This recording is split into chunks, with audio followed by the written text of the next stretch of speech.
This is the heart of France, where glowing towers and ancient bridges fill every romantic street. This art capital has gathered legends and hidden stories for hundreds of years. This livable city turns ordinary days into poems with delicious food and slow life. Who would think Paris has no mountains, yet one tower dominates the whole skyline? Bite into flaky croissants, and rich butter flavor marks every Parisian's morning. Walk down old lanes, and the ancient walls tell tales of the French Revolution. Soft chats fill bookline lanes on the left bank, a home for artistic souls. Busy traffic runs beside grand landmarks on the lively right bank. Its spiral street layout lets you discover new views just by walking around. Cool wind blows along river banks, and boat rides wash away all tiredness. From ancient villages to a fashion hub, this city keeps reinventing itself. From geography and history to landmarks, food, and local prices, we're going to explore this country together, so come along with YimuSays and let's dive in. City overview. France is located in Western Europe, facing the United Kingdom across the English Channel to the north and bordering Belgium, Germany, and Switzerland to the east.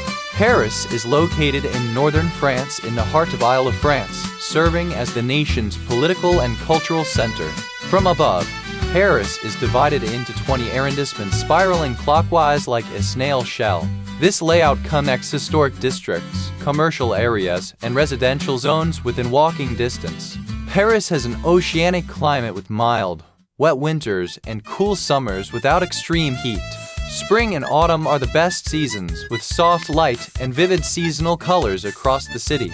The Seine River flows through Paris, dividing it into the left bank and right bank with distinct identities. Bridges like Pont Alexander Roman III connect both sides, forming continuous public spaces along the river. Bois de Boulogne and Bois de Vincennes sit on opposite sides, acting as the city's green lungs. Montmartre is a natural hill offering wide views over the entire Paris skyline. Because the terrain is flat, the Eiffel Tower becomes a dominant visual landmark visible from afar. Paris originated as a settlement of the Parisii tribe along the Seine River. In the Middle Ages, Paris became the political and religious center of the French kingdom. The French Revolution of 1789 erupted here, changing the course of France and Europe. Baron Haussmann redesigned the city with wide boulevards and modern urban planning.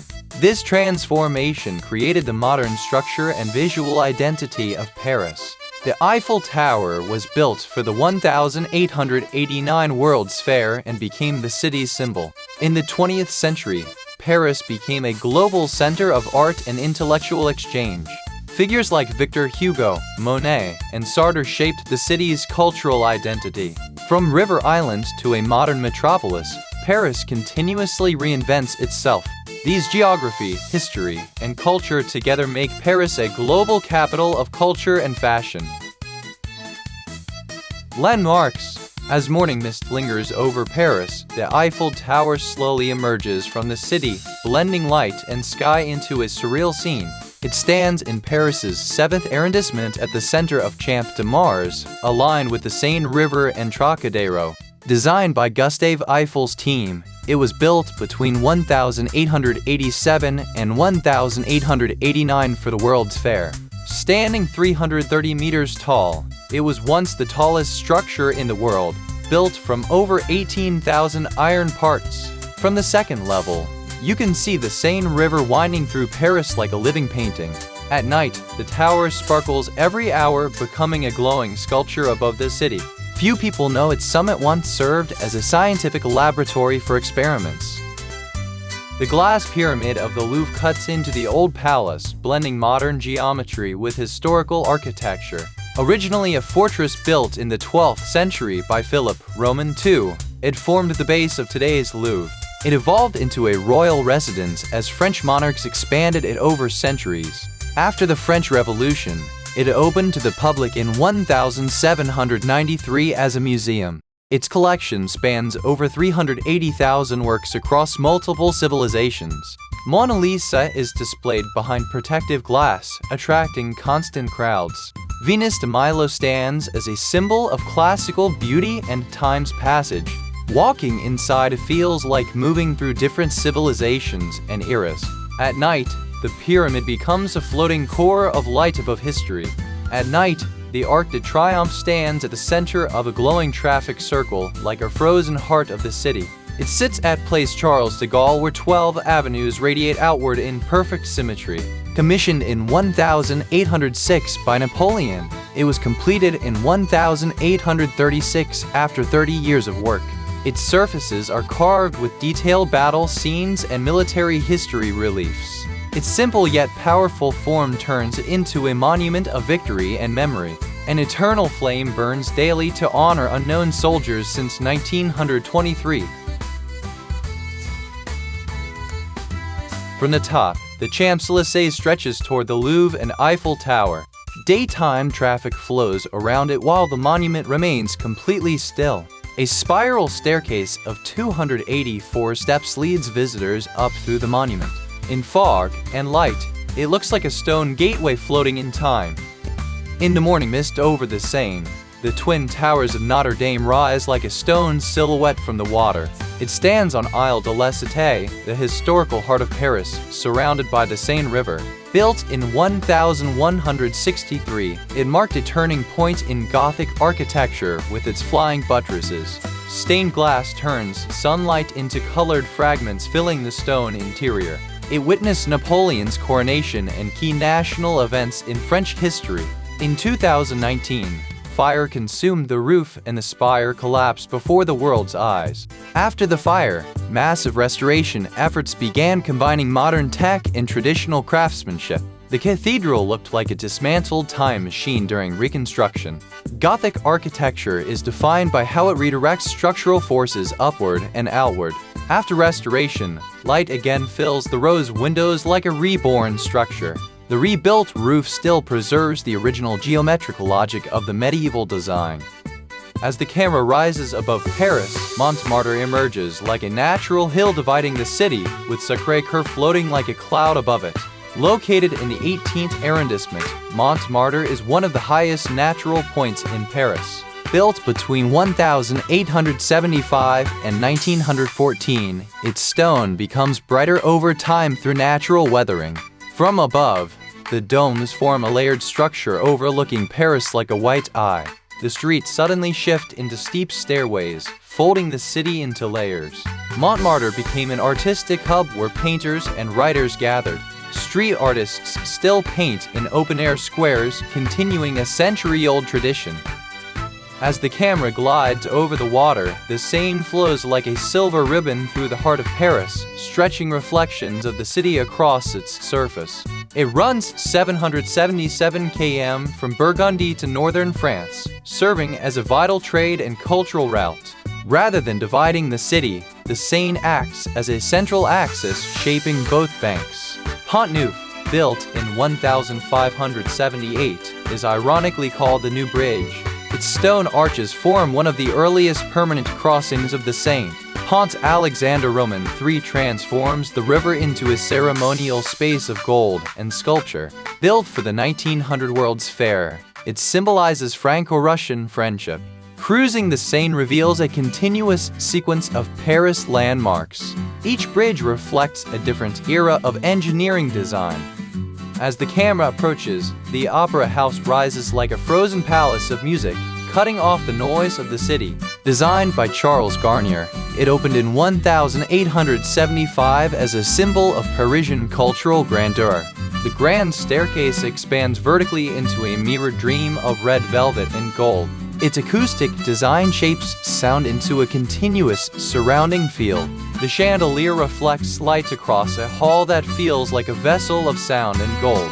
Music seems to emerge from the entire architecture itself. At night, the Opera House fades back into silence, as if still breathing through its structure. Hidden gems. As you enter La Mairie, cobblestone streets, historic buildings, and modern boutiques blend into one vivid streetscape. It sits in the 3rd and 4th arrondissements on the right bank, one of the oldest and best preserved districts in Paris. Inside Musée Rodin, sculptures blend with sunlight and shadows in the garden, as if time is softly frozen. Located in the 7th arrondissement, it was once Rodin's studio and later transformed into a museum. It holds over 6,000 works, including The Thinker and The Gates of Hell. Visitors can walk freely among sculptures and experience changing light and shadow. The open-air design removes boundaries between art and environment. Local life.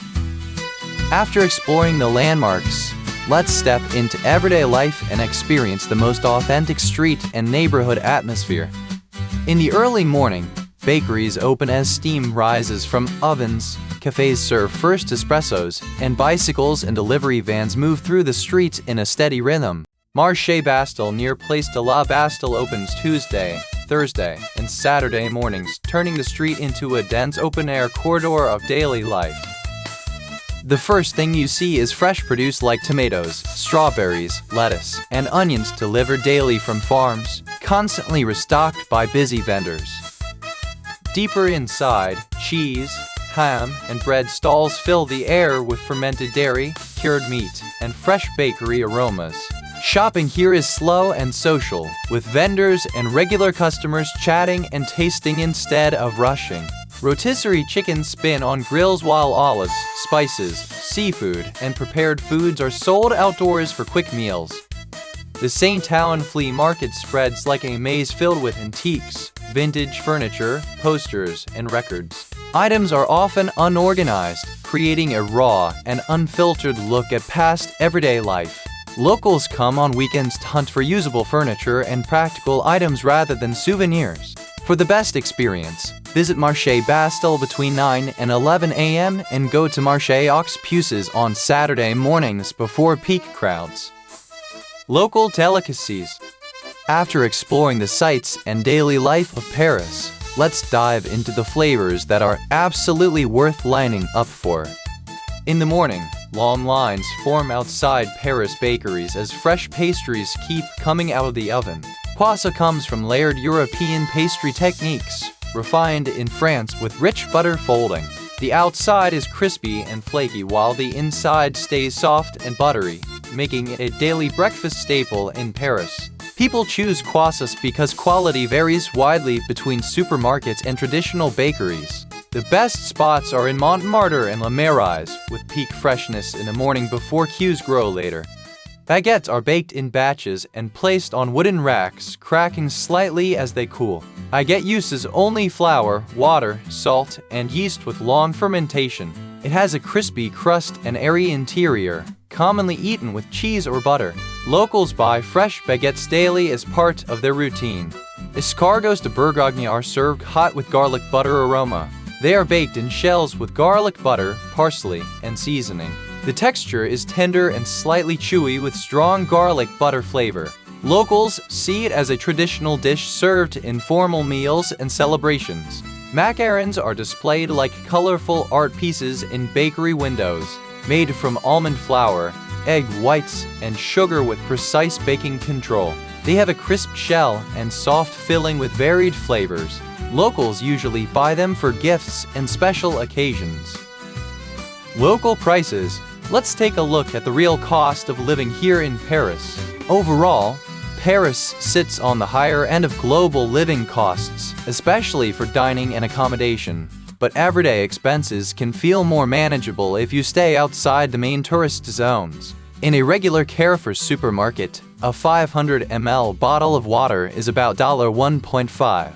A 330 ml Coke is around $2.5. A liter of milk is about $2, and a dozen eggs cost roughly $5. This reflects basic daily food costs for locals. A McDonald's meal costs about $12 to $15, while a medium coffee in Paris cafes usually ranges from $3 to $6, one of the most common quick meals for workers and students. In terms of transport, Paris taxis start about $3, with around $1.5 to $2 per kilometer, making short rides convenient, but costs rise quickly on routes like Rue de Rivoli or to the airport. A standard double hotel room in Paris city center usually ranges from $120 to $220 per night, and prices can go even higher in areas like Montmartre during peak season, though booking early usually gets better deals. Final thoughts. As this episode comes to an end, here are some important tips to help you experience Paris more smoothly and safely before your trip. In churches, memorials, and religious sites like Notre Dame de Paris or Sacré-Cœur, keep quiet and respectful and avoid speaking loudly or sitting in restricted areas. Be careful when buying souvenirs around the Eiffel Tower or Louvre Museum, as the same keychains or magnets are usually cheaper and more authentic in neighborhood shops. In crowded areas like Châtelet-les-Halles or Paris metro stations, keep your belongings secure. Wear your bag in front and avoid placing your phone in easy-reach pockets. Booking tickets online in advance helps you save a lot of waiting time and makes it easier to plan your day around major attractions.